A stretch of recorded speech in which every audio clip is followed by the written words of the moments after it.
রহমতুল্লাহ। আসসালামু আলাইকুম রহমতুল্লাহ। আশা করি সবাই ভালো আছেন, আলহামদুলিল্লাহ ভাই। আমরা আজকে পড়বো হচ্ছে শিশু আইন। শিশু আইন 2013, এই আইনটা ইনশাআল্লাহ আজকে আমরা পড়বো। শিশু আইন অনেক গুরুত্বপূর্ণ একটা আইন।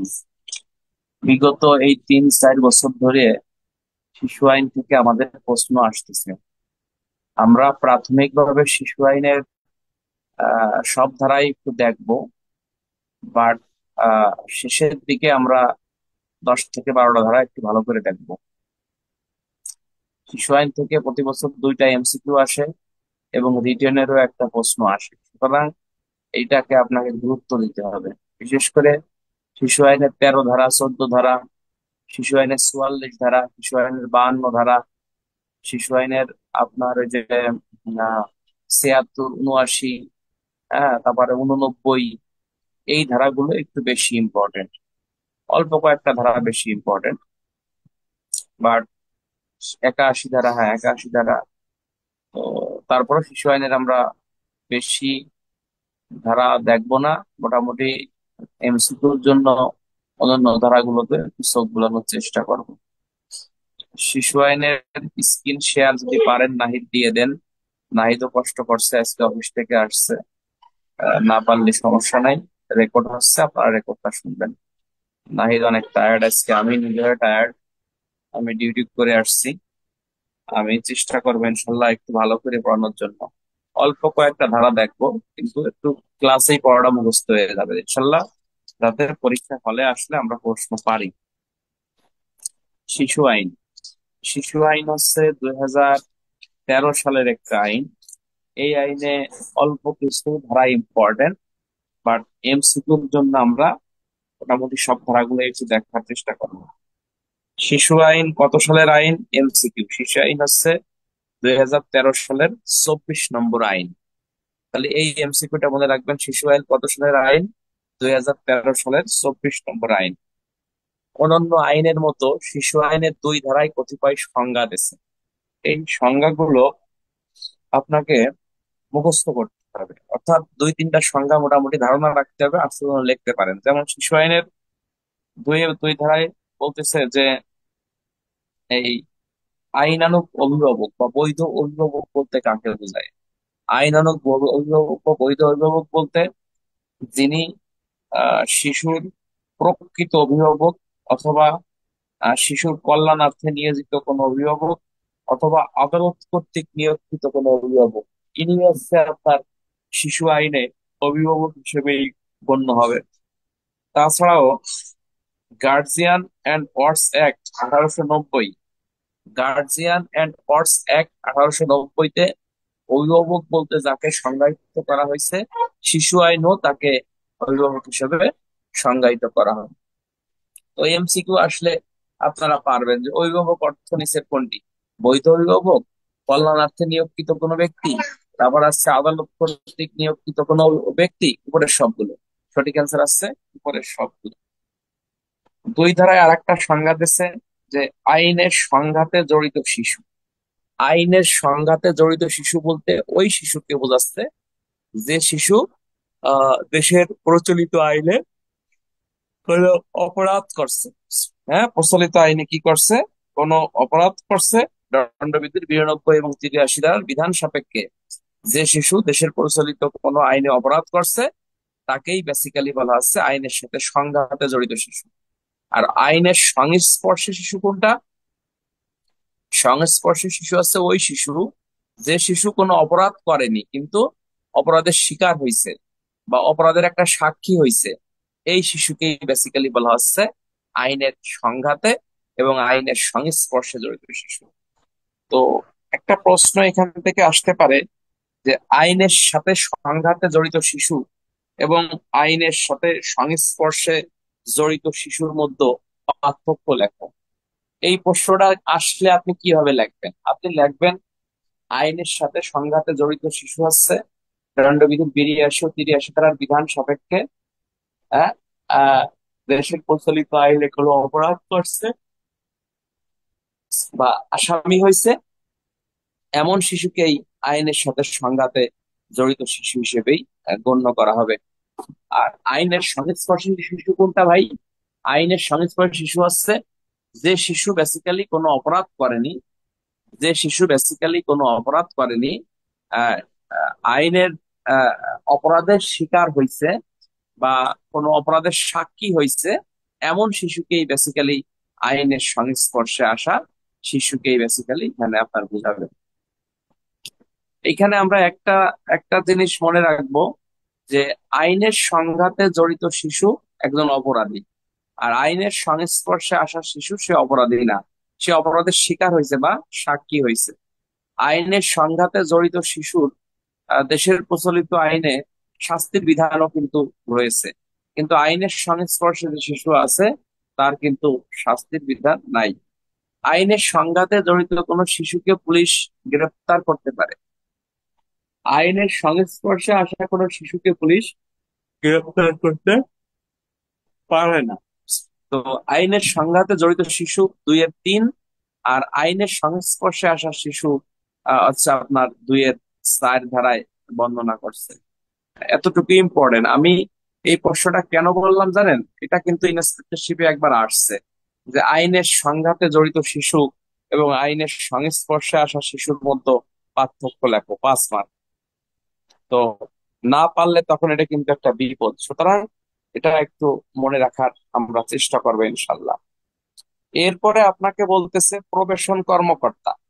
নারী ও শিশু আইনানুগ ভাবে সাহায্য করার জন্য সরকার কর্তৃক নিয়োজিত নির্দিষ্ট কোনো অফিসারকে প্রবেশন কর্মকর্তা বলে। প্রবেশন কর্মকর্তা হচ্ছে এই শিশু আইনের 6 ধারা মোতাবেক সে তার দায়িত্ব কর্তব্য পালন করে। তাহলে একটা রিটেনে প্রশ্ন আসতে পারে যে প্রবেশন কর্মকর্তা কয় ধারা মোতাবেক দায়িত্ব কর্তব্য পালন করে? 6 ধারা মোতাবেক সে তার দায়িত্ব কর্তব্য পালন করে থাকে। প্রবেশন কর্মকর্তা কে নিয়োগ করে? সরকার নিয়োগ করে। কাদের সাহায্যার্থে নিয়োগ করা হয়? কোন শিশুকে আপনার সাহায্য করার জন্য সাধারণত নিয়োগ করা হয়ে থাকে। এতটুকু জানলেই হবে। এরপরে 2-11-তে আপনাকে যেটা বলতেছে, সেটা বলতেছে যে বর্ধিত পরিবার কি? বর্ধিত পরিবার হচ্ছে একান্নবর্তী পরিবার। একান্নবর্তী পরিবার মিন্স এখানে বলতেছে যে দাদা দাদি নানা নানি খালা খালি ফুফা ফুফু চাচা চাচি ভাই ভাগ্নি ভগ্নিপতি, ঠিক আছে কিনা? ভাই ভাগ্নি ভগ্নিপতি, এদের এদের নিয়ে যে এদের নিয়ে যে হচ্ছে আপনার এই পরিবার, এই পরিবারটাকেই বলা হচ্ছে বর্ধিত পরিবার বা একান্নবর্তী পরিবার হিসেবেই গণ্য হবে। 2-20, 2-20-এ বেসিক্যালি আপনাকে যেটা বলতেছে, সেখানে বলতেছে যে পুলিশ বিষয়ক কর্মকর্তা। পুলিশ শিশু বিষয়ক পুলিশ কর্মকর্তা বলতে কাকে বোঝাবে? তো শিশু বিষয়ক পুলিশ কর্মকর্তা বলতে বেসিক্যালি এই আইনের 13 ধারায় আহ, যে পুলিশ কর্মকর্তার কথা উল্লেখ রয়েছে, অর্থাৎ একজন সাব ইন্সপেক্টরকে বোঝাবে। তবে 13 ধারায় সাব ইন্সপেক্টরকে বোঝালেও এখানে মূলত হলো নারী সাব ইন্সপেক্টরকে নির্দেশ করা হয়েছে, কোন নারী সাব ইন্সপেক্টরকে নির্দেশ করা হয়েছে।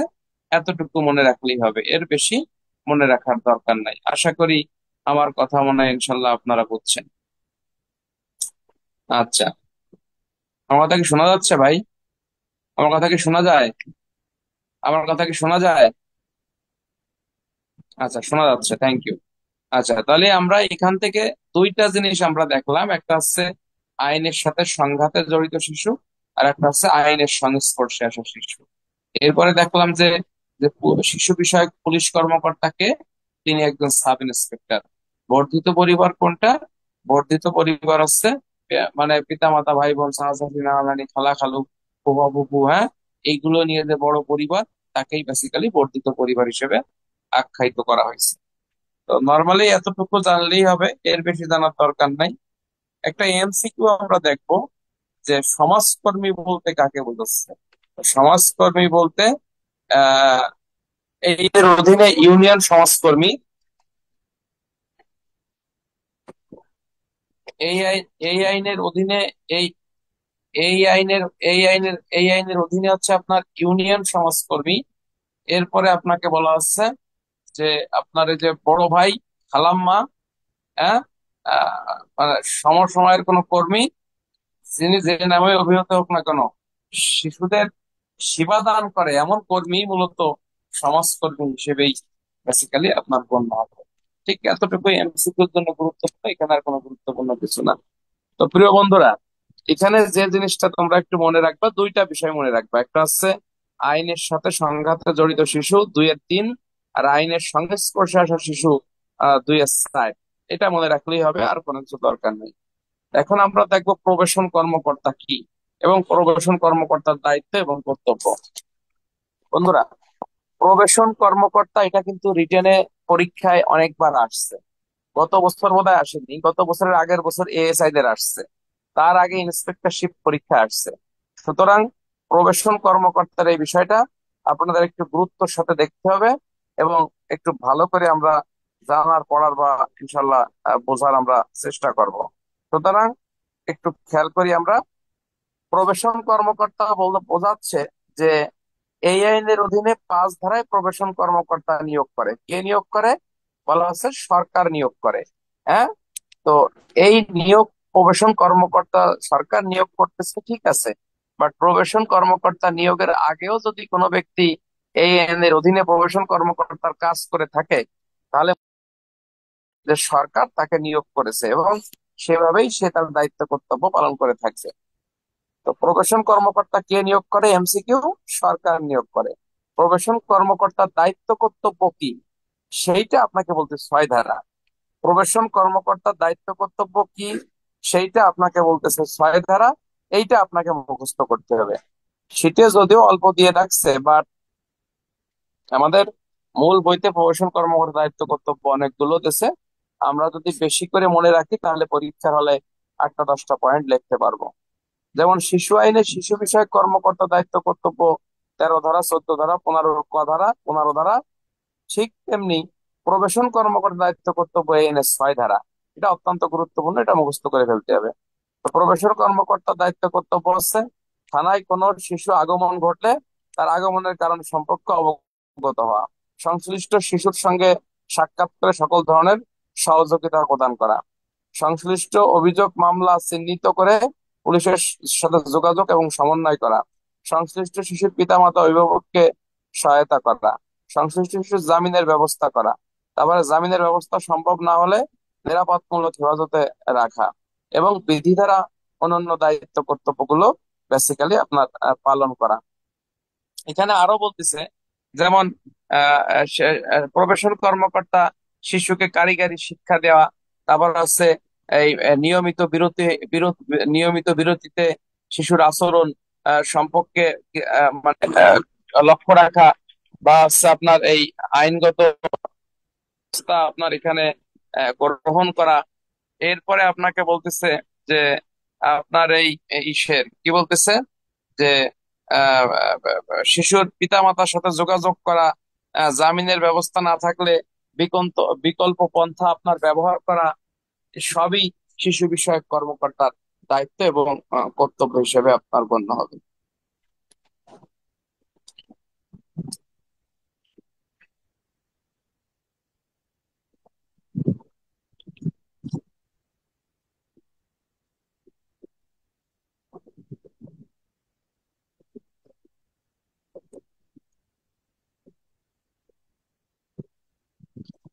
তাহলে রিটেনের জন্য যদি এই প্রশ্নটা আমাদের পদোন্নতি পরীক্ষা আসে ভাই, তোমাকে ডাইরেক্ট মুখস্থ করতে হবে যে প্রবেশন কর্মকর্তার দায়িত্ব কর্তব্য কি। প্রবেশন কর্মকর্তার দায়িত্ব কর্তব্য 1 নম্বর হচ্ছে যে কোনো শিশু থানায় আসলে কোনো,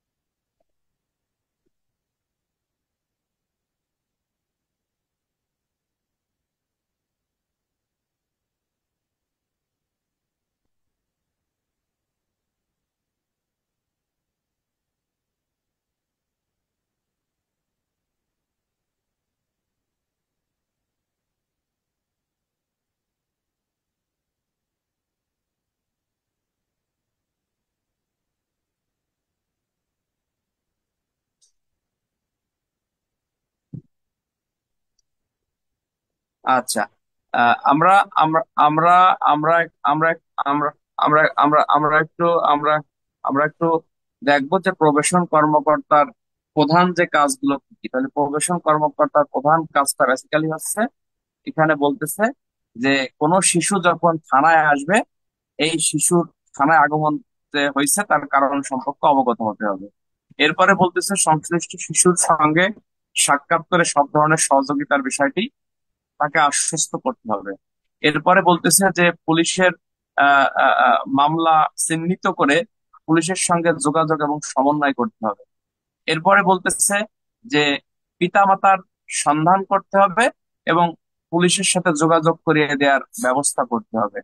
এরপরে বলতেছে সংশ্লিষ্ট শিশুর জামিনের ব্যবস্থা করতে হবে। জামিনের ব্যবস্থা না থাকলে জামিনের ব্যবস্থা না থাকলে বলতেছে নিরাপদমূলক হেফাজতে আপনাকে প্রেরণ করতে হবে। এবং বিধি দ্বারা অনন্য যে পদ্ধতিগুলো আছে, সেই পদ্ধতিটা হচ্ছে তাকে দায়িত্ব কর্তব্য বেসিক্যালি পালন করতে হবে। এই হচ্ছে প্রবেশন কর্মকর্তার দায়িত্ব এবং কর্তব্য, যা এই আইনের 6 ধারায় আপনাকে বর্ণনা করছে। আমার কথা কি ক্লিয়ার শোনা যাচ্ছে ভাই? আমার কথা কি লাউড অ্যান্ড ক্লিয়ার শোনা যায়? প্লিজ ভাই একটু বলেন, কমেন্ট করেন। আচ্ছা, শোনা যাচ্ছে, থ্যাংক ইউ। আমরা এখন দেখব এই আইনের 13 ধারা এবং 14 ধারা, খুবই গুরুত্বপূর্ণ একটি ধারা। 13 ধারায় বলতেছে শিশু বিষয়ক ডেস্ক বলতে কি বোঝায়। শিশু বিষয়ক ডেস্ক এটা কিন্তু অত্যন্ত শিশু বিষয়ক ডেস্ক এটা কিন্তু অত্যন্ত গুরুত্বপূর্ণ একটি বিষয়। এবং পদোন্নতি পরীক্ষায় আমাদের এখান থেকে কিন্তু প্রশ্ন আসে যে তুমি যদি গত বছরের আগের বছর প্রশ্নটা দেখেন, গত বছর বোধহয় এটা আসছে যে আচ্ছা প্রবেশন কর্মকর্তা কাকে বলে ভাই। প্রবেশন কর্মকর্তার সংজ্ঞা দিয়েছে 5 ধারায়, বলতে সরকার কর্তৃক শিশুদের হেফাজতের জন্য, নিরাপত্তার জন্য বা শিশু বিষয়ক কাজ করার জন্য সরকার কর্তৃক নিয়োজিত বিশেষ কর্মকর্তা বা অফিসারকে প্রবেশন কর্মকর্তা বলা হয়। ঠিক আছে কিনা? যা এএন এর 5 ধারা, এবং প্রবেশন কর্মকর্তার দায়িত্ব কর্তব্য বর্ণনা করছে এএন এর 6 ধারায়। যদি প্রশ্ন আসে যে শিশু বিষয়ক পুলিশ কর্মকর্তা বলতে কি বোঝায়, শিশু বিষয়ক পুলিশ কর্মকর্তা বলতে বেসিক্যালি আপনাকে বোঝাচ্ছে যে স্বরাষ্ট্র মন্ত্রণালয়ের অধীনে বাংলাদেশের প্রত্যেকটা থানায় সাব ইন্সপেক্টর পদমর্যাদার নিম্নে নহে নারী শিশু হেল্প ডেস্কের যে পুলিশ কর্মকর্তা কাজ করে থাকে তাকে শিশু বিষয়ক কর্মকর্তা বলে। শিশু বিষয়ক কর্মকর্তা সাধারণত কে হবে বলা হচ্ছে যে একজন সাব ইন্সপেক্টর হবে। তবে একজন নারী সাব ইন্সপেক্টর পাওয়া গেলে তাকেই এখানে প্রাধান্য দিতে হবে। এটা আশা করি আমরা এটা পারবো। এবং এটা হচ্ছে 13 ধারায় বেসিক্যালি এই সংজ্ঞাটা দিয়েছে। তাহলে শিশু বিষয়ক ডেস্কের দায়িত্বে কে থাকে? সাব ইন্সপেক্টরের পদমর্যাদা নিম্নে নয় এমন পুলিশ অফিসার থাকবে। তবে নারী সাব ইন্সপেক্টর পাওয়া গেলে এই নারী সাব ইন্সপেক্টরকে বলা হচ্ছে যে শিশু বিষয়ক কর্মকর্তাকে এই দায়িত্বটা বেসিক্যালি আপনি দেবেন, এটা কোনো সমস্যা আপনার নাই। এখন আমরা যদি একটু খেয়াল করে দেখি যে শিশু বিষয়ক কর্মকর্তার দায়িত্ব এবং কর্তব্যগুলো কি কি, এটা আমরা গাইড দরকার নাই, আমরা মূল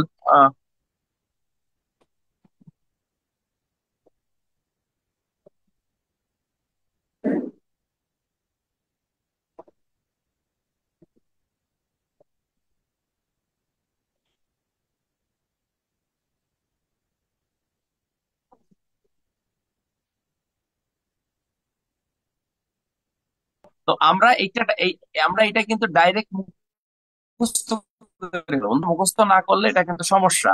তাহলে আমরা যেটা 13 ধারায় দেখলাম যে শিশু সাব মানে মহিলা বিষয়ক পুলিশ কর্মকর্তা কে। এখন 14 ধারায় পরীক্ষায় যেটা প্রশ্ন আসে যে একজন শিশু বিষয়ক পুলিশ কর্মকর্তার দায়িত্ব কর্তব্যটা বেসিক্যালি কি হবে। তো শিশু বিষয়ক পুলিশ কর্মকর্তার দায়িত্ব কর্তব্য হচ্ছে আপনার শিশু বিষয়ক মামলার জন্য পৃথক নথি রেজিস্টার রক্ষণাবেক্ষণ করা।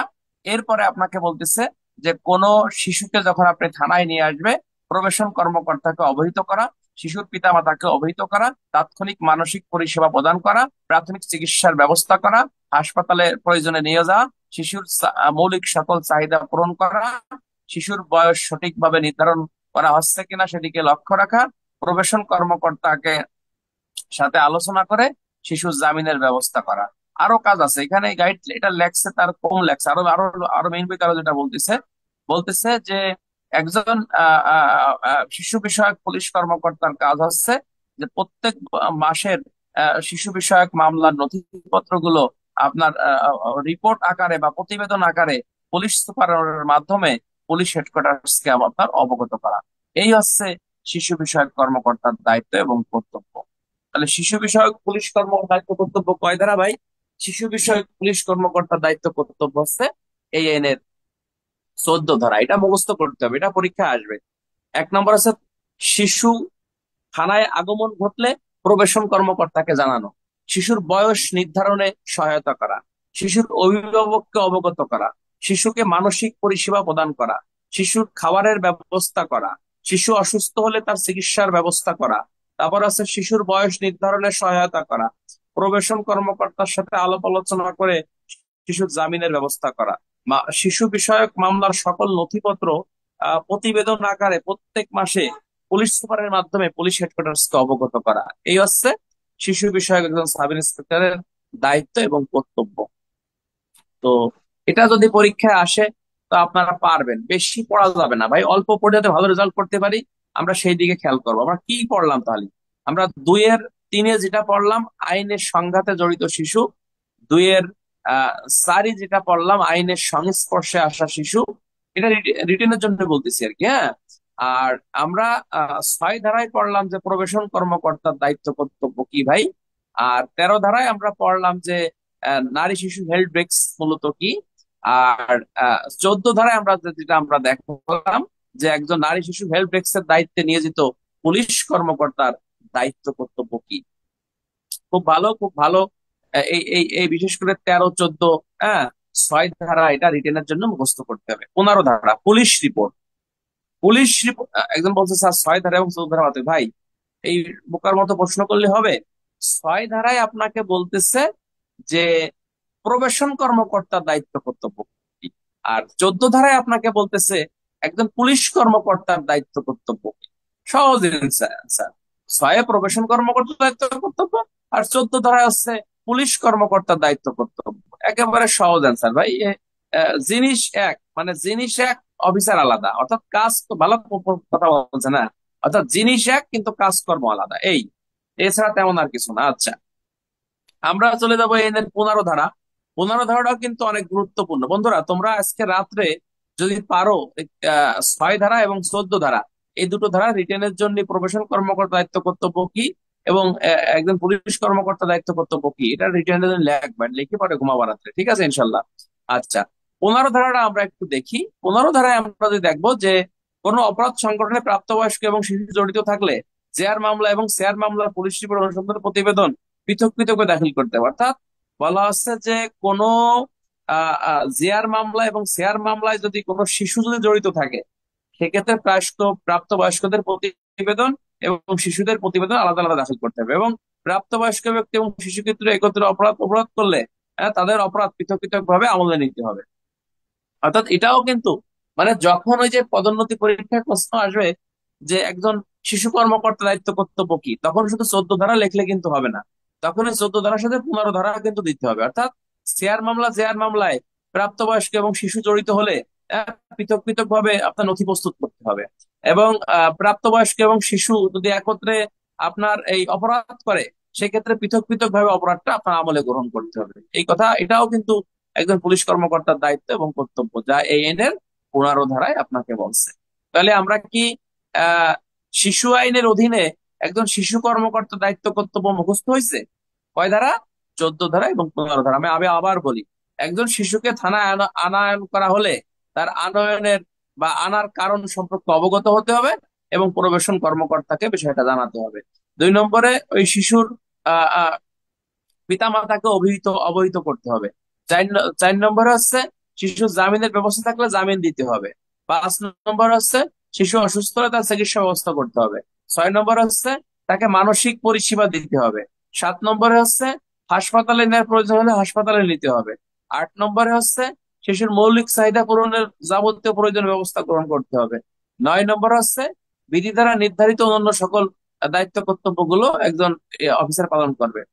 কোন জেয়ার মামলা এবং শেয়ার মামলার ক্ষেত্রে শিশু অভিযুক্ত হলে আলাদা আলাদা ভাবে নথি প্রস্তুত করতে হবে। এরপরে প্রাপ্তবয়স্কদের সাথে কোনো শিশু যদি অভিযুক্ত হয় সেই ক্ষেত্রে অপরাধটি পৃথক পৃথক ভাবে এখানে আমলে গ্রহণ করতে হবে। এই হচ্ছে আপনার একজন পুলিশের অফিসারের দায়িত্ব এবং কর্তব্য, যা এই আইনের 14 ধারা এবং 15 ধারায় আপনাকে বলতেছে। শিশু বিষয়ক মামলার নথি, থ্যাংক ইউ, হ্যাঁ, শিশু বিষয়ক মামলার নথি আলাদাভাবে আপনাকে সংরক্ষণ করতে হবে। এবং প্রত্যেক মাসে শিশুদের বিষয়ে যে কার্যক্রমগুলো থানায় নেওয়া হয়েছে মামলা সংশ্লিষ্ট বিষয়ে, প্রতি মাসে এর আপডেট পুলিশ সুপারের মাধ্যমে, অর্থাৎ ওই জেলার পুলিশ সুপারের মাধ্যমে পুলিশ হেডকোয়ার্টার্স কে বিষয়টা অবগত করতে হবে। আমার প্রিয় বন্ধুরা, বেশি পড়ে লাভ নাই, যেটা পরীক্ষা আসবে সেটা ভালো করে সেকেন্ড 2 কলম আসলে লিখতে পারেন, তাহলে প্রবেশন কর্মকর্তা দায়িত্ব কর্তব্য এবং পুলিশ কর্মকর্তা দায়িত্ব কর্তব্য, এই দুটো ধারা অনেক গুরুত্বপূর্ণ। আচ্ছা, আমরা চলে যাবো এই 16 ধারা। 16 ধারা এমসিকিউর জন্য গুরুত্বপূর্ণ। 16 ধারায় বেসিক্যালি, আচ্ছা, 16 ধারায় বেসিক্যালি আপনাকে বলছে, 16 ধারায় বেসিক্যালি আপনাকে বলতেছে যে, দাঁড়ান, এর আগে আমি আমি কিছু একটা এমসিকিউ দাঁড়ায় রাখছিলাম, এটা আমরা বলি। যেমন এই শিশু বিষয়ক মানে কল্যাণ বোর্ড হবে, জাতীয় কল্যাণ বোর্ড, জেলা কল্যাণ বোর্ড, উপজেলা কল্যাণ বোর্ড। এবং এই যে যে শিশু বিষয়ক বোর্ড গঠন হয়, এই বোর্ড সাধারণত বেসিক্যালি বলতেছে যে বোর্ডের যারা সভাপতি থাকবে বা বোর্ডের যারা সদস্য থাকবে, এমসিকিউ তারা কত বছরের জন্য নিয়োগ প্রাপ্ত হবে? এমসিকিউ তারা হচ্ছে 10 বছর, তারা হচ্ছে 2 বছরের জন্য নিয়োগ প্রাপ্ত হবে। এবং এই যে যে কমিটি গঠন হবে, এই কমিটির সভা কতদিন পর পর হবে? তাহলে এখানে যেটা এমসিকিউ জন্য মনে রাখবেন যে প্রতি 6 মাসে জাতীয় শিশু কল্যাণ বোর্ডের সভা হবে, প্রতি 4 মাসে জেলা শিশু কল্যাণ বোর্ডের সভা হবে, প্রতি 3 মাসে উপজেলা শিশু কল্যাণ বোর্ডের সভা হবে। এই এমসিকিউর জন্য গুরুত্বপূর্ণ এই কটা লাইন আমরা একটু দেখলাম। আচ্ছা, এগুলো ছাড়া এছাড়া তেমন কোনো কিছু এখানে গুরুত্বপূর্ণ নাই। আচ্ছা, তাহলে আমরা এখানে 13 ধারা, 14 ধারা, 15 ধারা, হ্যাঁ, দেখলাম, এবং এই ধারাগুলো অনেক গুরুত্বপূর্ণ। আশা করি আমরা এটা এটা বুঝতে পারছি, এবং পদোন্নতি পরীক্ষায় প্রশ্ন আসলে ইনশাল্লাহ আমরা পারবো।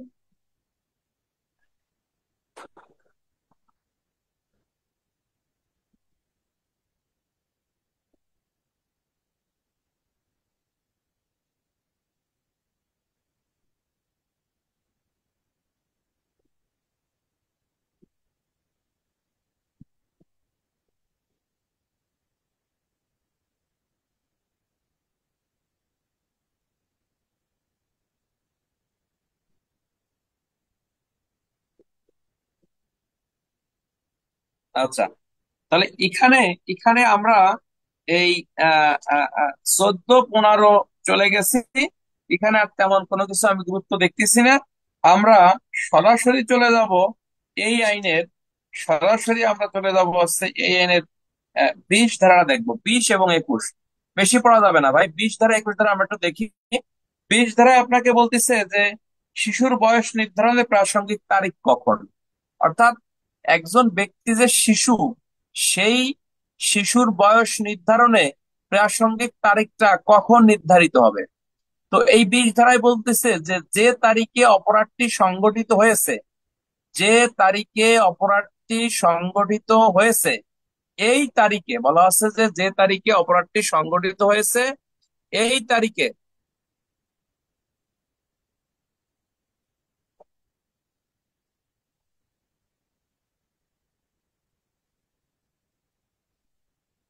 আচ্ছা, যে তারিখের মধ্যে অর্থাৎ যে তারিখে অপরাধটি সংঘটিত হয়েছে এই তারিখই শিশুর বয়স নির্ধারণে প্রাসঙ্গিক তারিখ হিসেবেই গণ্য হবে। ঠিক আছে কিনা?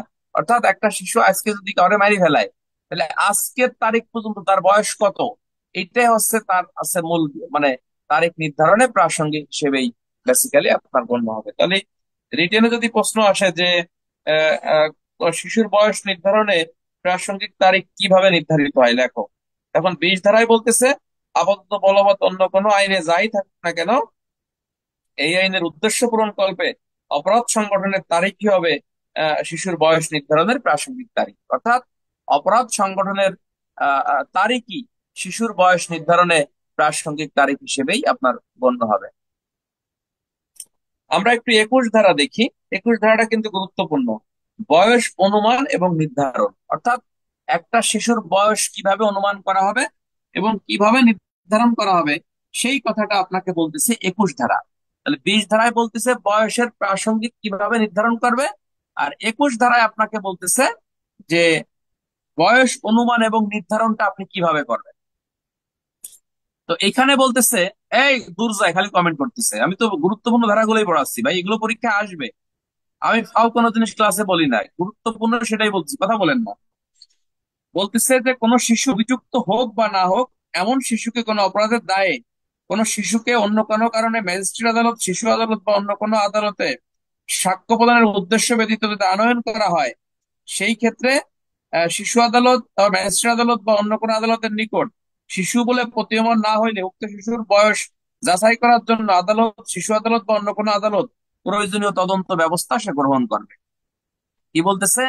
বলতেছে যে একজন শিশুকে যদি সাক্ষী হিসেবে ছাড়া অন্য কোনো কারণে কোনো আদালতে উপস্থিত করা হয়, তাহলে শিশু আদালত, ম্যাজিস্ট্রেট আদালত বা অন্য কোনো আদালত তার প্রকৃত বয়স নির্ধারণ করার জন্য প্রয়োজনীয় অনুসন্ধান বা তদন্ত কার্যক্রম সে হচ্ছে আপনার সে চালাতে পারবে বা অনুসন্ধান করতে পারবে। কে করতে পারবে?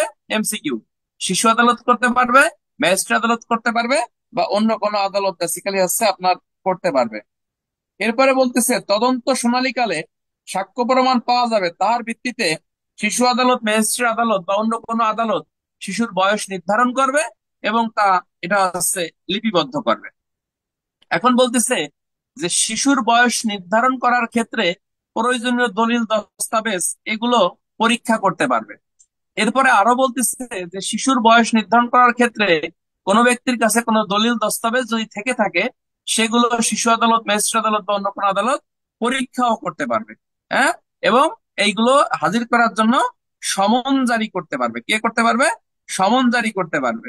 এখানে আরো বলতেছে যে শিশু আদালত, ম্যাজিস্ট্রেট আদালত বা অন্য কোনো আদালত আহ ঘোষিত এই আইনের উদ্দেশ্যে শিশুর প্রকৃত বয়স বলে গণ্য হবে এবং পরবর্তীকালে উক্ত শিশু ভ্রান্ত প্রমাণিত হলেও, হ্যাঁ, এই অর্থাৎ এই আইনের অধীনে পরীক্ষা নিরীক্ষার মাধ্যমে শিশুর যে বয়স নির্ধারিত হবে, সেই বয়সটাই প্রকৃত বয়স হবে। পরবর্তীতে যদি সেটা ভুল প্রমাণিত হয়, সেক্ষেত্রে শিশু আদালত, ম্যাজিস্ট্রেট আদালত বা অন্য কোনো আদালতের এটা কোনো অপরাধ হবে না বা এটা অবৈধ হবে না। তবে শর্ত থাকে যে কোনো ব্যক্তিকে ইতিপূর্বে শিশু আদালত কর্তৃক শিশু নয় মর্মে ঘোষণা করা হলেও কোন সন্দেহতিদালিক প্রমাণ দ্বারা শিশুকে শিশু হিসেবে প্রমাণ করা হইলে উক্ত আদালত যথাযথ যুক্তি উপস্থাপন পূর্বক সংশ্লিষ্ট শিশুর বয়স সম্পর্কে প্রদত্ত উহার পূর্বের মতামত পরিবর্তন করতে পারবে। অর্থাৎ একটা আদালত যদি শিশুকে শিশু হিসেবে রায় দেয় বা ঘোষণা করে, তারপরেও যদি কোনো সাক্ষ্য প্রমাণ পাওয়া যায় যে সাক্ষ্য প্রমাণ পাওয়া যায় যে সে শিশু না, সেক্ষেত্রে তার এই আদালতের রায় পরিবর্তন করা যাবে যে সে শিশু না। তো যাই হোক, এখান থেকে রিটেনে প্রশ্ন আসতে পারে যে শিশুর বয়স অনুমান করার ক্ষেত্রে আদালতের কার্যক্রম কি, বা শিশুর বয়স নির্ধারণ করার ক্ষেত্রে আদালতের কার্যক্রম কি, ব্যাখ্যা করো বা বুঝিয়ে লেখো। এই টাইপের প্রশ্ন আসলে আশা করি পারবেন। শিশু আইনের 21 ধারায় আপনাকে এই কথাটা এখানে বলছে।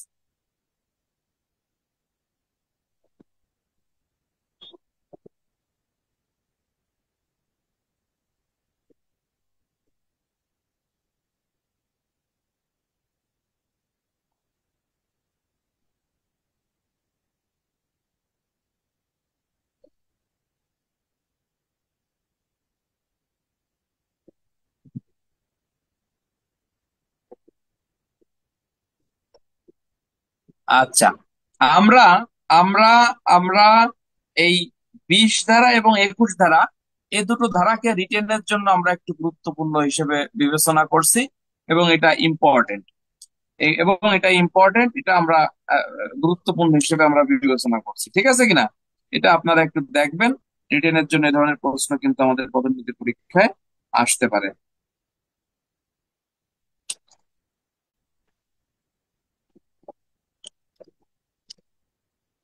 আচ্ছা, আমরা সরাসরি চলে যাব 23 ধারা। এই 23 ধারা কিন্তু রিটেনের জন্য খুবই গুরুত্বপূর্ণ একটি ধারা, যেখানে আপনাকে বলতেছে যে ও 19-এর সাইডটা একটু দেখবেন। 19-এর সাইড উপধারায় বলতেছে যে শিশু আদালতে শিশু বিচার চলাকালীন সময়ে কোনো আইনজীবী, পুলিশ বা আদালতের কোনো কর্মচারী সে পোশাক বা ইউনিফর্ম পরিধান করতে পারবে না। অর্থাৎ দাপ্তরিক কোনো পোশাক পরিধান করতে পারবে না, এই কথাটাই আপনাকে বলতেছে। দাপ্তরিক কোনো পোশাক সে পরিধান করতে পারবে না। Thank you. 23 ধারাটা রিটেনের জন্য 23 ধারাটা দেখেন যে এখানে বলতেছে যে শিশু আদালতের অধিবেশনে উপস্থিত থাকতে পারে কোন কোন ব্যক্তি। তাহলে এখানে রিটেনে প্রশ্ন আসবে যে শিশু আইন 2013 অনুযায়ী শিশু আদালতে উপস্থিত থাকতে পারবে কোন কোন ব্যক্তি। তাহলে থাকতে পারবে শিশু পিতামাতা থাকতে পারবে, প্রবেশন কর্মকর্তা থাকতে পারবে, তারপরে শিশু আদালতের কর্মকর্তা কর্মচারীরা থাকতে পারবে, শিশুর পরিবারের অন্যান্য সদস্যরা থাকতে পারবে। এরপরে শিশু আদালতে ম্যাজিস্ট্রেট কর্তৃক বা আদালত কর্তৃক অনুমতি প্রাপ্ত অন্যান্য সকল ব্যক্তিবর্গরা এই এখানে উপস্থিত থাকতে পারবে। তাহলে এটা মুখস্থ হয়ে গেছে আমার মনে হয়। কে কে থাকতে পারবে? শিশু থাকতে পারবে। তারপরে বলতেছে শিশুর অভিভাবক থাকতে পারবে, আদালতের কর্মকর্তা কর্মচারী থাকতে পারবে, প্রবেশন কর্মকর্তা থাকতে পারবে, শিশু বিষয়ক কর্মকর্তা থাকতে পারবে, শিশুর আইনজীবী থাকতে পারবে, শিশু আদালত যাকে অনুমতি দেবে সেই ব্যক্তি থাকতে পারবে। কয় ধারা? 23 ধারা। আমি আবার বলি, ক্লাসে এটা মুখস্থ হয়ে যাক, এটা ইম্পর্টেন্ট। বলা হচ্ছে যে শিশু আইন অনুযায়ী কোন কোন ব্যক্তি আদালতে উপস্থিত থাকবে। তাহলে উপস্থিত থাকবে, শিশু উপস্থিত থাকবে, শিশুর অভিভাবক উপস্থিত থাকবে, শিশু আদালতের কর্মচারী উপস্থিত থাকবে, প্রবেশন কর্মকর্তা উপস্থিত থাকবে, শিশু বিষয়ক কর্মকর্তা উপস্থিত থাকবে, আইনজীবী উপস্থিত থাকবে, এবং শিশু আদালত যাকে অনুমতি দেয় সেই ব্যক্তি বেসিক্যালি হচ্ছে আপনার উপস্থিত থাকবে। ইহা ছাড়া অন্য কোনো ব্যক্তি আপনার উপস্থিত থাকতে পারবে না, পারেন না। এই কথা আপনাকে বলতেছে 23 ধারা। তো 23 ধারার এরকম প্রশ্ন যদি আপনারা আসে, আশা করি আপনারা পারবেন। যে রিটেনে প্রশ্ন আসবে যে শিশু আইন অনুযায়ী কোন কোন ব্যক্তি শিশু আদালতে উপস্থিত থাকতে পারে বা ক্ষমতাবান। 23 ধারা। 23 ধারা, এখানে তেমন আর কোনো কিছু গুরুত্বপূর্ণ এখানে নাই। 26 ধারা নিরাপত্তামূলক ব্যবস্থা রাখতে হবে, এগুলো দরকার না, পরীক্ষা আসবে না। আমরা 28 ধারাটা একটু গুরুত্ব নিয়ে দেখবো। 28 ধারা দাগায় রাখেন। 28 ধারা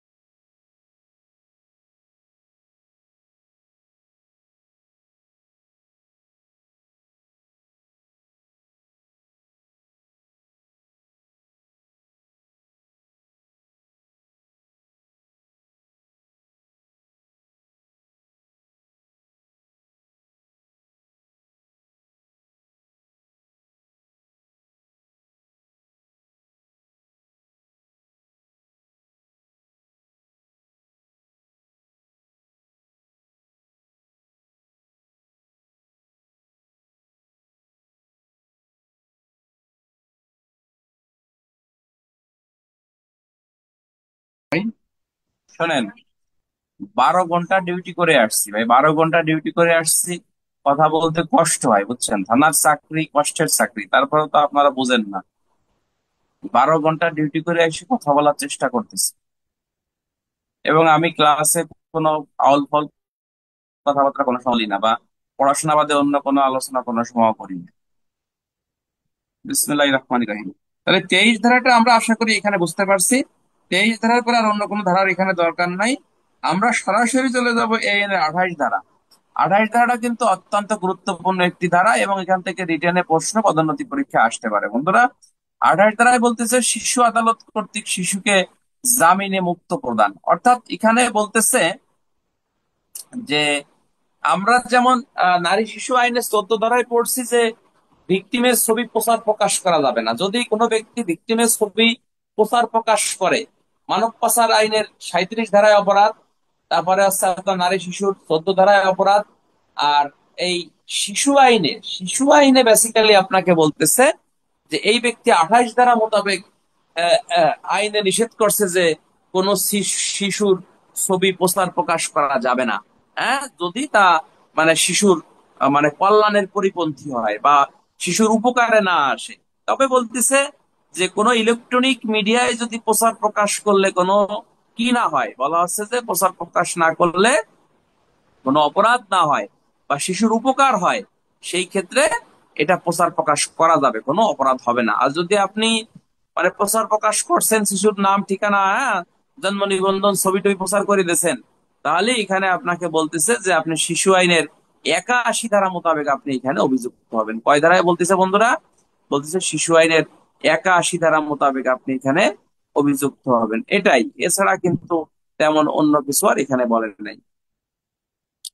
শিশু আইনের 29 ধারায় আপনাকে বলতেছে যে যে শিশু আদালত কর্তৃক আহ, আহ, অপরাধটি জামিনযোগ্য এবং জামিনের অযোগ্য হোক না কেন, জামানত সহ বা জামানত ব্যতীত শিশুকে জামিনে আপনার মুক্তি দিতে পারবে এই শিশু, শিশুর নিজের বা পিতামাতার জিম্মায়। হ্যাঁ, জামানত সহ জামিনে বা মুক্তি দিতে এটা শিশু আদালত পারে। এটা 29 ধারা, এগুলো পরীক্ষা আসবে না। আচ্ছা, আমরা শিশু আইনে মামলার বিচারের সময়সীমাটা আমরা দেখব। প্রতিটা আইনেই কিন্তু মামলার বিচারের সময়সীমা আছে। যেমন আহ, ধর্ষণ মামলা 90 কার্যদিবসের মধ্যে শেষ করতে হয়, অন্যান্য মামলাগুলো 180 দিনের মধ্যে শেষ করতে হয়। তেমনি শিশু আইনে মামলার সময়সীমা উল্লেখ করছে। এখানে বেসিক্যালি বলতেছে যে শিশু আদালতে শিশুকে প্রথমে হাজির করানোর তারিখ হতে 360 দিনের মধ্যে বিচার শেষ করতে হবে। অর্থাৎ একটা শিশুকে যখন আপনি আদালতে হাজির করবেন, 360 দিনের মধ্যে আপনাকে আদালতে মামলা বিচার কার্য শেষ করে ফেলতে হবে। উক্ত সময়ের মধ্যে যদি বিচার কার্য শেষ না করতে পারেন, তাহলে বলতেছে 60 দিনের মধ্যে বিচার কার্য আপনাকে শেষ করতে হবে।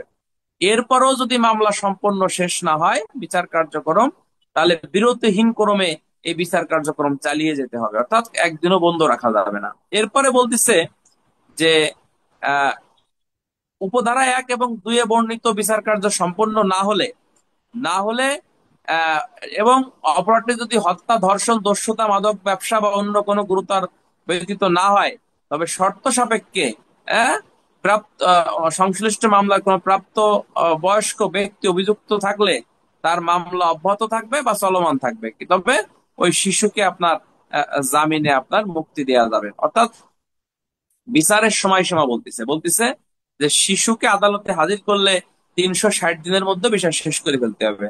তারপরেও না পারলে 60 দিনের মধ্যে বিচার করে শেষ করে ফেলতে হবে। এরপরও যদি না পারেন, বিরতিহীন ক্রমে ভাবে এর বিচার কার্যক্রম চলবে। এরপরে বলতেছে যে আহ, যদি কোনো শিশু হত্যা, ধর্ষণ, চুরি, ডাকাতি, মাদক ব্যবসা বা অন্য কোনো গুরুতর মামলা ব্যতীত শিশু আদালতের বিবেচনা শিশুকে অব্যাহতি দিতে হবে। তবে এই মামলায় যদি কোনো শিশু অভিযুক্ত ব্যতীত অন্য কোনো প্রাপ্তবয়স্ক অভিযুক্ত থাকে, তবে তার বিচার কার্যক্রম অব্যাহত থাকবে বা চলমান থাকবে। এই হলো শিশু আইনে শিশুর বিচারের সময়সীমা হবে, বিচারের প্রক্রিয়ার কথা আপনাকে এখানে বলতেছে। এটা শিশু আইনের 32 ধারায় আপনাকে বলছে, 32 ধারা, ঠিক আছে।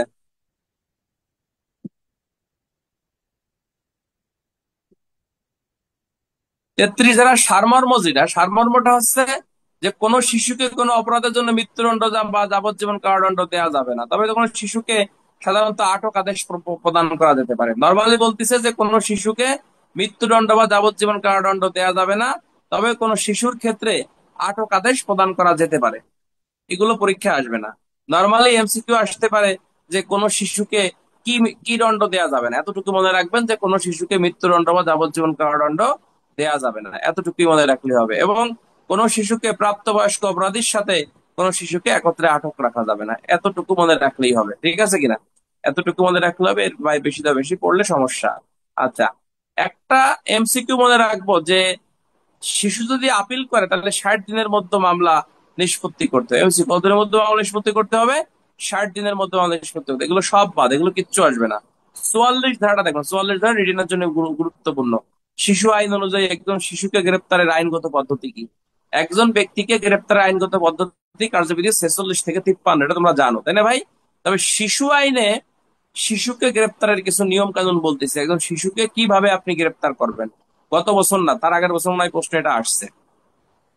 আজকের পড়ার মধ্যে 3 থেকে 4টা ধারা বেশি গুরুত্বপূর্ণ: 13 ধারা, 14 ধারা, 15 ধারা এবং এই যে 44 ধারা, ঠিক আছে, এবং 28 ধারা। হ্যাঁ, 28 ধারা, এই ধারাগুলো বেশি পড়তে হবে, অর্থাৎ এইগুলোই পরীক্ষায় আসবে। অর্থাৎ শিশু গ্রেপ্তার করার ক্ষেত্রে একজন পুলিশ অফিসারের আইনগত করণীয় কি? আইনগত করণীয় আছে অবশ্যই পোশাক পরিহিত অবস্থায় গ্রেপ্তার করতে হবে। অবশ্যই 9 বছরের কম বয়সে কোনো শিশুকে গ্রেপ্তার করা বা আটক করা যাবে না। শিশুকে নিবর্তনমূলক গ্রেপ্তার করা যাবে না। শিশুকে গ্রেপ্তার করা হলে তাৎক্ষণিকভাবে প্রবেশন কর্মকর্তাকে অবহিত করতে হবে। শিশুর পায়ে হাতে হ্যান্ডকাপ পরানো যাবে না। শিশুর কোমরে দড়ি লাগানো যাবে না। শিশুর জন্ম নিবন্ধন, স্কুল সার্টিফিকেট যাচাই করে তার বয়স লিপিবদ্ধ করতে হবে। এরপরে বলতেছে সংশ্লিষ্ট থানায় শিশুর উপযুক্ত কোনো নিরাপদ স্থান না থাকলে আদালতে হাজির করার শিশুকে নিরাপত্তামূলক হেফাজতে রাখতে হবে। তবে শর্ত থাকে যে নিরাপদ স্থানে আটক রাখার ক্ষেত্রে প্রাপ্তবয়স্ক ইতিমধ্যে দোষী সাব্যস্ত হয়েছে এমন শিশুর সাথে একত্রে আপনার রাখা যাবে না। এই হলো শিশুকে গ্রেপ্তার করার ক্ষেত্রে পুলিশের দায়িত্ব এবং কর্তব্য। তাহলে আমরা শিশু গ্রেপ্তারের নিয়ম কি বা পদ্ধতি কি দেখলাম। অবশ্যই পোশাক পরিহিত অবস্থায় গ্রেপ্তার করতে হবে। 9 বছরের কম বয়সী শিশু গ্রেপ্তার করা যাবে না। নিবর্তনমূলক আটক করা যাবে না। তারপরে বলতেছে যে আপনার গ্রেপ্তার করলে প্রবেশন কর্মকর্তাকে জানাতে হবে। শিশুর হাতে হ্যান্ডকাপ পরানো যাবে না। কোমরে দড়ি লাগানো যাবে না। গ্রেপ্তারকৃত শিশুর বয়স নির্ধারণ করতে হবে। এরপরে বলতেছে যে আপনার এই কোন শিশুকে যদি জামিন না দেয়া যায় সেক্ষেত্রে তাকে নিরাপত্তামূলক হেফাজতে রাখতে হবে। অবশ্যই এই কোনো শিশুকে প্রাপ্তবয়স্ক অপরাধীদের সাথে বা দোষী সাব্যস্ত হয়েছে এমন অপরাধীদের সাথে একত্রে রাখা যাবে না। দেখি আমি একটু জিজ্ঞেস করি কিনা পারে।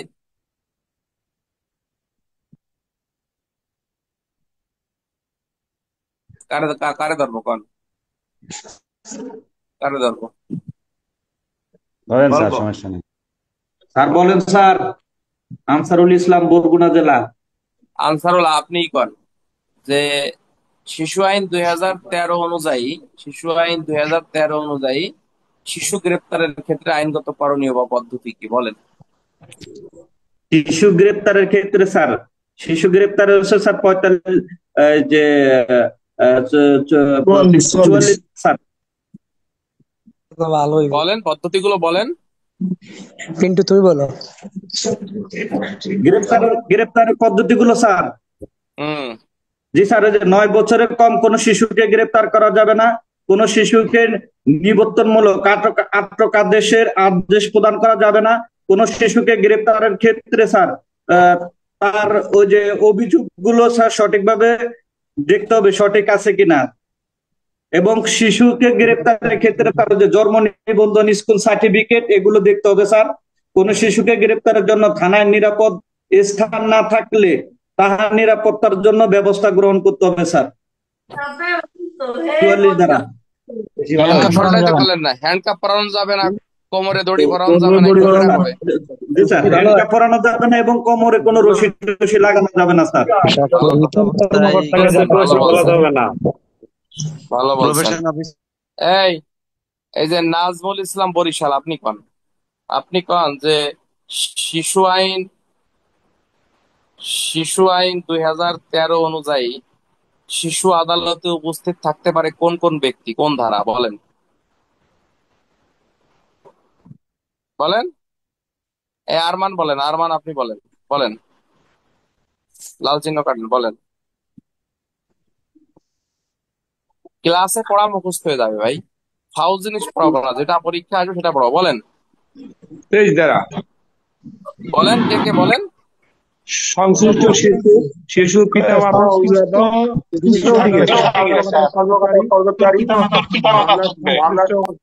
কর্মচারী থাকবে। আমি বলি ভালো করে, আমি বলি স্যার শিশু আইন এই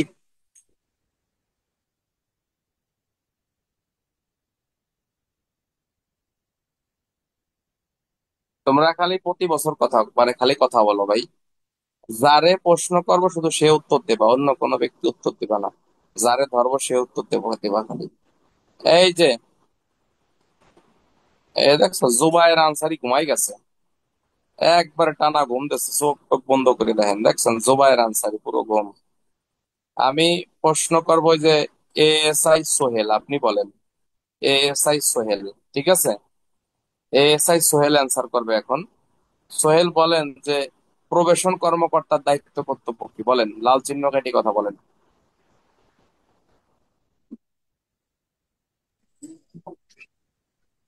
বলেন।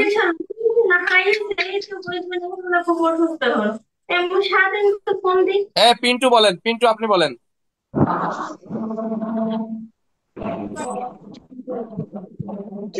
পিন্টু বলেন। শিশু থানায় আসার পর শিশুকে আনয়নের কারণ জিজ্ঞেস করতে হবে, তার পিতা মাতার সাথে যোগাযোগের জন্য ব্যবস্থা করতে হবে, তার নিরাপত্তামূলক হেফাজতের ব্যবস্থা করতে হবে, শিশুকে আনয়নের তার চিকিৎসার ব্যবস্থা করতে হবে, পুলিশ মানে নারী শিশু হেল্প ডেস্কের পুলিশ সদস্যের সাথে যোগাযোগ করতে হবে, তার জামিনের ব্যবস্থা করতে হবে। আচ্ছা ভালো। তেমন আপনি ভালো আবার হয় নাই। বলেন যে একজন শিশু বিষয়ক পুলিশ কর্মকর্তার দায়িত্ব কর্তব্য কি, এটা বলেন। তোমারে বলেন।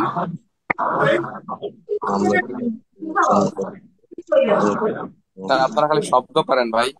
আমি যারা অ্যান্সার করতে হবে সে অ্যান্সার করেন, শুধু শব্দ করেন, এটা ঠিক না। এই যে এএসআই আনারুল, আপনি বলেন। এএসআই আনারুল, আপনি বলেন যে একজন পুলিশ অফিসারের দায়িত্ব কর্তব্য কি শিশু আইনে, বলেন। আসসালামু আলাইকুম স্যার। ওয়ালাইকুম শিশু আসসালাম, আইন বলেন। 2013 এর 14 ধারা মোতাবেক একজন পুলিশ কর্মকর্তার দায়িত্ব কর্তব্য হলো থানায় শিশু বিষয়ক রেজিস্টার রাখতে হবে। শিশু গ্রেপ্তার হলে শিশুর পিতামাতাকে বা তার অভিভাবককে জানাতে হবে, প্রবেশন কর্মকর্তাকে জানাতে হবে, শিশুকে অভয় দিতে হবে, কোনো প্রকার ভয়ভীতি দেখানো যাবে না। শিশুকে যদি জামিনের ব্যবস্থা থাকে তাহলে জামিনের ব্যবস্থা করতে হবে এবং আইন দ্বারা অন্যান্য বিধি দ্বারা অন্যান্য সাহায্য সহযোগিতা করতে হবে। না, ভালো বলছেন, ভালো বলছেন, থ্যাংক ইউ। ধন্যবাদ স্যার। এই এটা বলেন যে শিশু আইন অনুযায়ী শিশুর বয়স নির্ধারণে প্রাসঙ্গিক তারিখ কখন হবে? এই যে আহসান হাবিব সবুজ, আপনি বলেন। আহসান হাবিব সবুজ, আপনি বলেন। বলেন।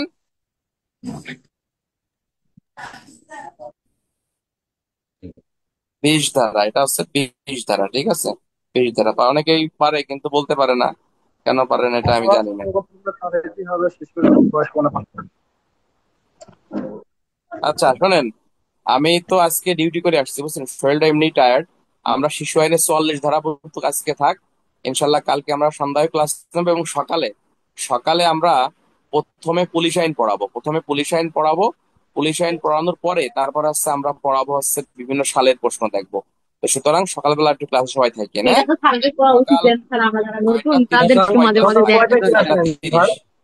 হ্যাঁ, সকাল কয়টায় স্যার? 6:30, 6:30 আমরা প্রথমে পুলিশ আইন পড়াবো, তারপর হচ্ছে আমরা বিভিন্ন সালের প্রশ্ন পড়বো, গুরুত্বপূর্ণ ঠিক আছে? ধারাগুলো বলেন স্যার, ধারাগুলো শিশু আইনে। আজকে শিশু আইনের ধারাগুলো ইম্পর্টেন্ট হচ্ছে ওই যে দুই ধারার আইনের সংজ্ঞাতে জড়িত শিশু আর আইনের সংস্পর্শে আসা শিশু, এই দুটো সংজ্ঞাই ইম্পর্টেন্ট। এরপরে শিশু আইনের 13 ধারা, 14 ধারা, 15 ধারা, ঠিক আছে? শিশু আইনের 20 ধারা, 21 ধারা, 23 ধারা, শিশু আইনের 28 ধারা, শিশু আইনের 44 ধারা, এই ধারাগুলো পড়লে হয়ে যাবে। শিশু আইনের 6 ধারা, আরো যদি সংক্ষিপ্ত চান শিশু আইনের 6 ধারা এবং শিশু আইনের 14 ধারা, এই দুটো ধারা পড়লেও হবে, ঠিক আছে? আরো যদি একটা পড়তে চান তাহলে শিশু আইনের 14 ধারা, 15 ধারা পড়বেন। আর না পড়তে পিডিএফ কপিটা যদি একটু দেওয়া যায় তো। ঠিক আছে, যদি কেউ চান যে আমি একটা ধারা পড়বো এই কটা ধারা থেকে, তাহলে একটা ধারা পড়বেন 14 ধারা, ঠিক আছে? খুবই জরুরি স্যার। আচ্ছা, আমরা এটা দিব। শিশু আইনের পিডিএফটা দেন স্যার দয়া করে। ঠিক আছে, ভালো থাকেন ভাই, এখন আর কথা বলবো না।